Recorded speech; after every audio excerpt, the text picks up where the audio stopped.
listening to the IELTS Podcast. Learn from tutors and ex-examiners who are masters of IELTS preparation. Your host, Ben Worthington.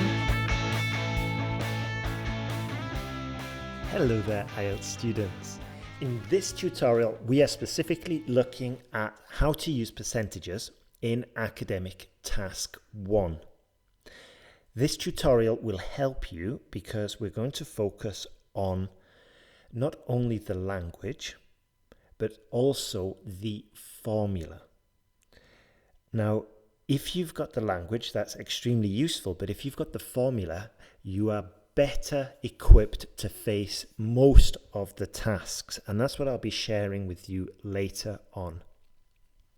Now, when I was teaching English in Spain, I just finished university in Manchester, which is, as you know, where I'm from the north of England, and I basically did my Erasmus, which is a student exchange program in Spain. This is where I struggled with the Spanish language, and eventually I got there through determination and the friendliness of the Spaniards, because they really did take me in and help me learn the language. It was incredible. But anyway, after I finished my term, after I finished my course there, I didn't go back to England. I stayed in Spain and I started teaching English, and I was preparing students for the IELTS exam. Back then, I had a rough idea, but I wasn't 100% confident. And the way I kind of figured out Academic Task 1 was by just teaching it, seeing what worked, going back, asking the students, writing out lots and lots of Academic Task 1 summaries myself. And this is how I got better and better and better. Also, I took a lot of courses on, not specifically on IELTS, but on academic English, on writing, English for academic purposes, and so on and so forth. And yeah, and working with the students, working closely with them, we eventually eventually found a way to do it. And then all of this knowledge was eventually put into the online course. First, it was with Writing Task 2, and then I slowly crystallized and basically refined and perfected my knowledge for Academic Task 1, and then put that in another course. And this is why I can talk about writing Academic Task 1 now, and this is why we're going to go into basically just a small section now. We're going to be looking at how to use percentages in your Academic Task 1. So I just wanted to mention that like, you may be struggling, but with some determination and with some help, you can get there. I mean, you can either do what I did and just, did lots of research online, trial and error, and then finally get in there and developing the course, or, and that's going to definitely equip you. Or you can take the course and just take a shortcut. It's up to you, but basically, it's not impossible. I used to really struggle with this, especially teaching it. But eventually, I learned, different formulas, different techniques, and it just comes through practice. So you can do this, trust me. It's not as difficult, and plus, this is one of the reasons for doing this tutorial today, in that I just want to break it down. So let's jump into it.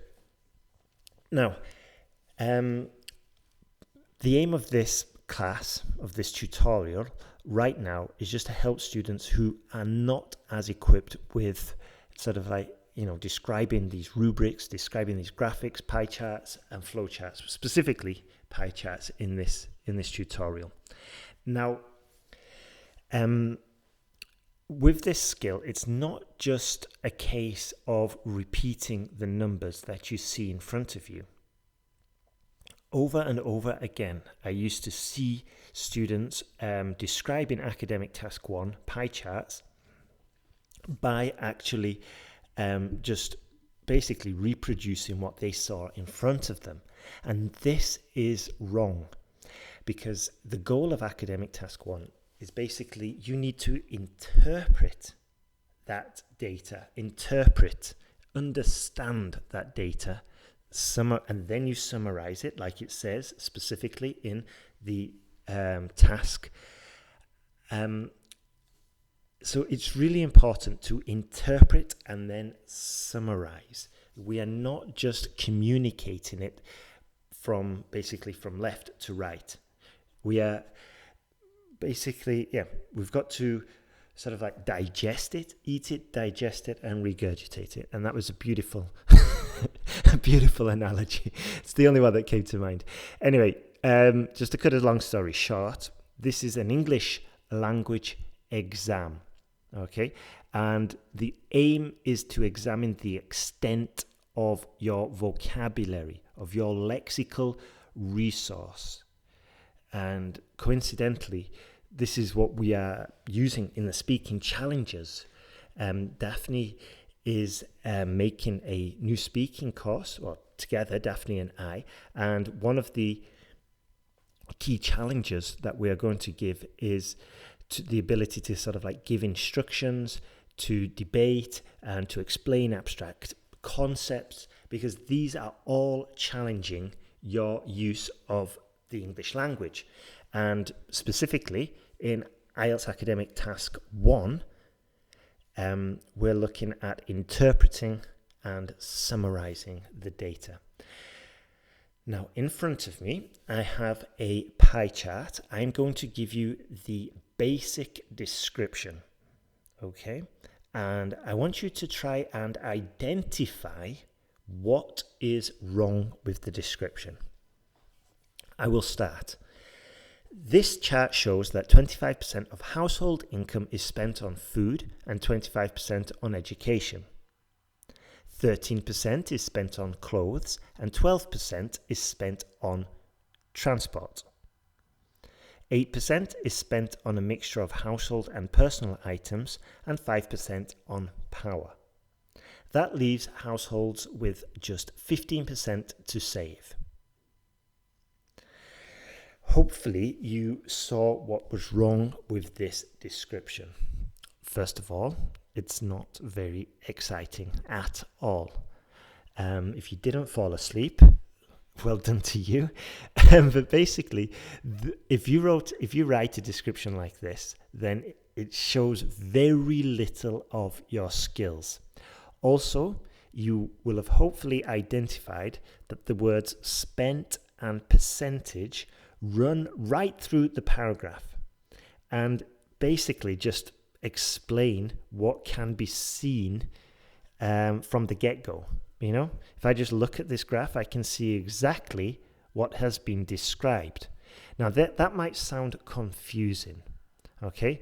But I will show you now how we can improve this basic description that we've got. I'll give you 4 ways, 4 methods to improve it, okay? And to master these, I would recommend, to master these, I would recommend you start experimenting with them to the point where you're comfortable.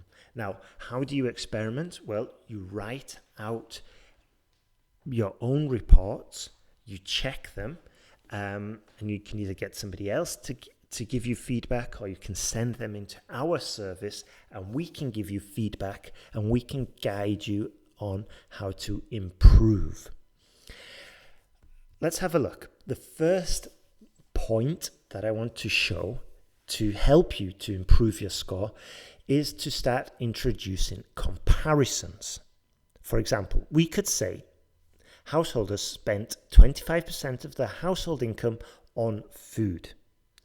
This is more than 5 times what they spend on power and just over twice the amount spent on transport, which comes in at 12%. Now, there's a lot of comparisons there. We go into this in much more detail in the online course. But some comparative words that you can use are not as in it's not as large as that of transport, for example. Obviously, you can use as, you can use less, you can use more, you can use least and most. These are extremely useful. I would write them down. So that's not as, less, more, least, and most. Yeah? So I'll just give you that description again, or the phrase. Householders spend 25% of their household income on food. This is more than 5 times what they spend on power, and just over twice the amount spent on transport, which comes in at 12%. So we've got a comparison, and we've also got what we call a fancy phrase, where we are sort of like saying it's 3 times that of, or just under that of. Okay? The next piece of advice I want to give you is to use fractions instead of percentages. Okay? You want to review these. I'm not going to go into it in much detail now, but we should know and we should be aware that 50% is a half, 25% is a quarter, and so on and so forth. And it's very easy. Just, you can just research online, refresh it, maybe write out a few sentences with these phrases, but it is a very simple way to improve your vocabulary. By the way, I was talking about formulas before, and I just mentioned one previously. I only mentioned it briefly, but basically the formula is if you can write out fancy phrases, like 3 times the size of, or double that of, or half that of the previous year. This is one of the formulas that I discovered. So although we've got the phrases, if we know the actual formula to take, then we can use that formula in in almost all of them. Probably not in the describe a diagram, in describe a process, but bar charts, line graphs, all the rest, we can definitely use that formula. Next way to improve it is to expand your vocabulary. So we could talk about segments, yeah? We could talk about proportions. We could say figure, number, 1 in 5, 1 in 10. Okay? So, for example, we could say that while a quarter of the household income is spent on food each month at 22%, only slightly less is spent on education. The smallest proportion of the household income pays for power, with $5 of every $100 spent on power. Okay, that would be definitely useful, but remember, we must have that. Actually, that would probably work, but we'd have to be aware that the graph is in US dollars. Okay, so there's some more gems in that little sentence. We used while, which is a very good way to make a comparison. We also used the superlative. The smallest proportion of the household income pays for power. And once again, this is one of the formulas. If we know the superlative, it's extremely useful because it's going to force us to give us an accurate description of the task. So I'll just review those phrases again. Hopefully you can write them down. We've got proportion, figure, number, amount, 1 in 5, 1 in 10. Be careful though with the last one. You want to get a good grip of numbers before doing that. So if your maths is poor, then you got 2 options. You either refresh it, bring it up to scratch, so to speak, or you just avoid those phrases. But basically, 1 in 10 is 10%. So just be aware. I'm sure you can just jump onto YouTube and get a brief description. Next point, try grouping data together. This is also something that we go into in more detail in the course. So we could say that almost 60% of household incomes are spent on food, clothing, and education. But when we do this, do it strategically. Don't just group together 3 random ones. Maybe you group together the 3 smallest ones, or you group together the 3 largest ones. Okay? In this one, we did the 3 largest ones. So I'll start again. 60% of household incomes are spent on food, clothing, and education. Full stop. While households spend almost as much on transport as they do on clothing. Good. When all household expenses are paid, most households can save just $15 out of every $100. Now, didn't that last sentence sound much richer than 15% is saved? I'll just say it again. When all household expenses are paid, most households can save just $15 out of every $100. So this is another skill. This is another formula of how to represent the data. Yeah.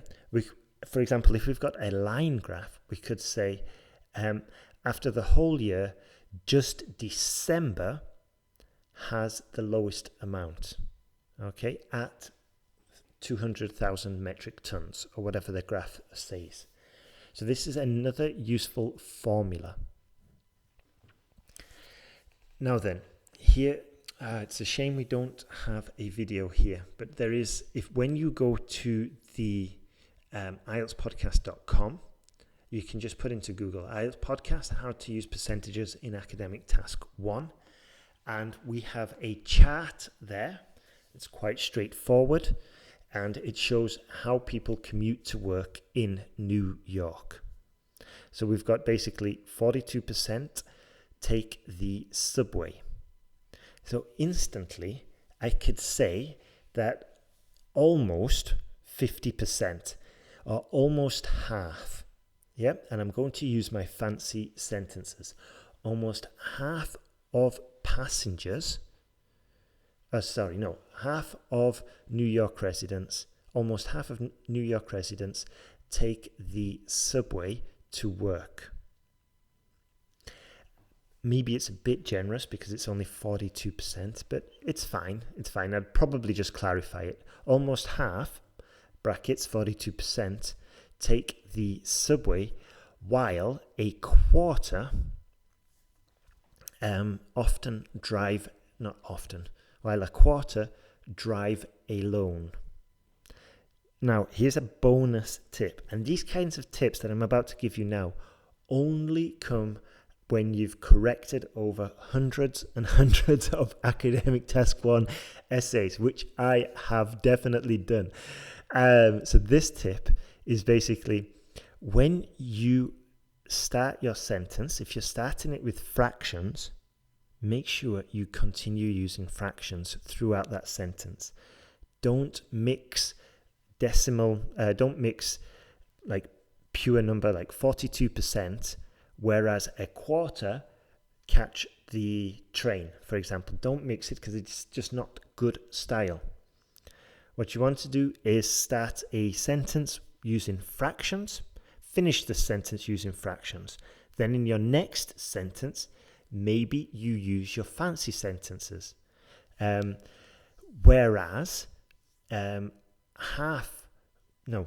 Whereas just 13% take the bus.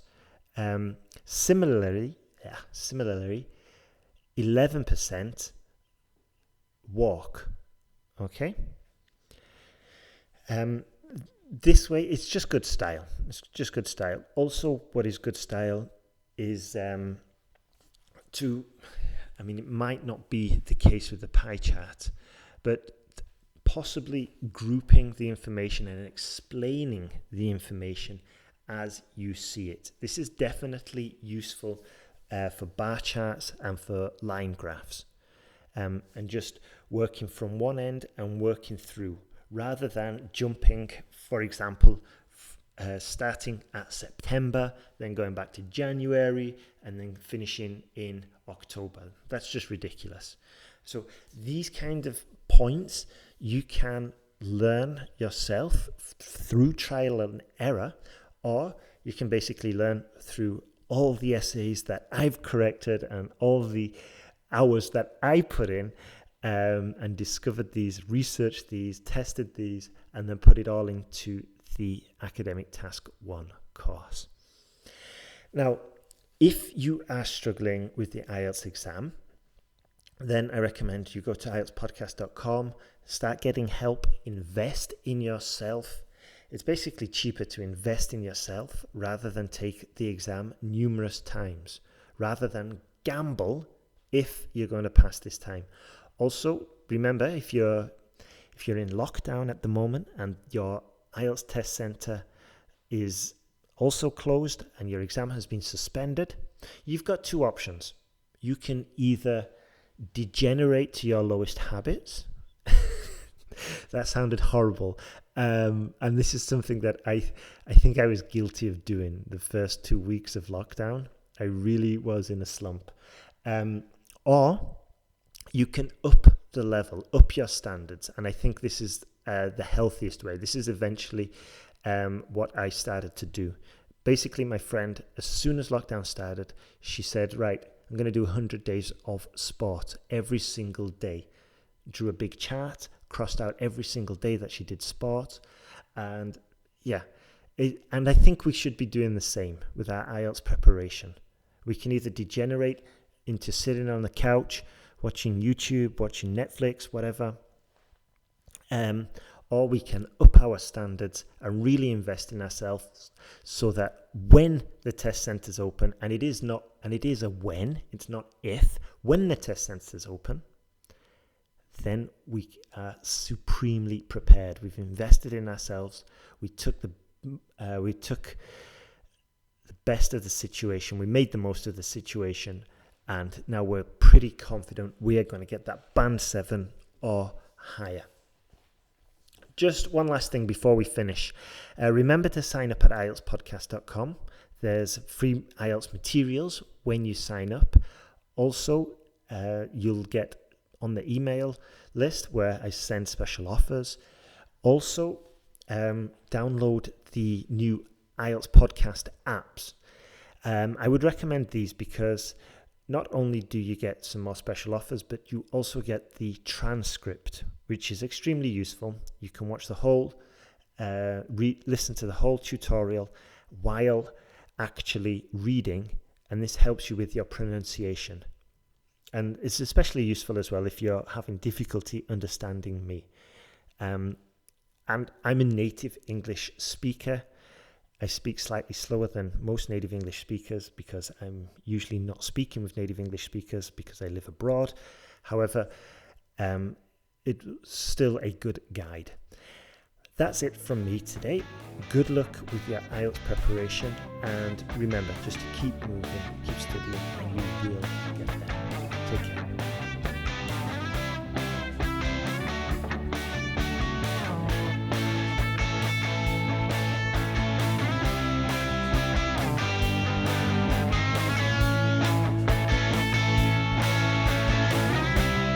Thanks for listening to IELTSPodcast.com.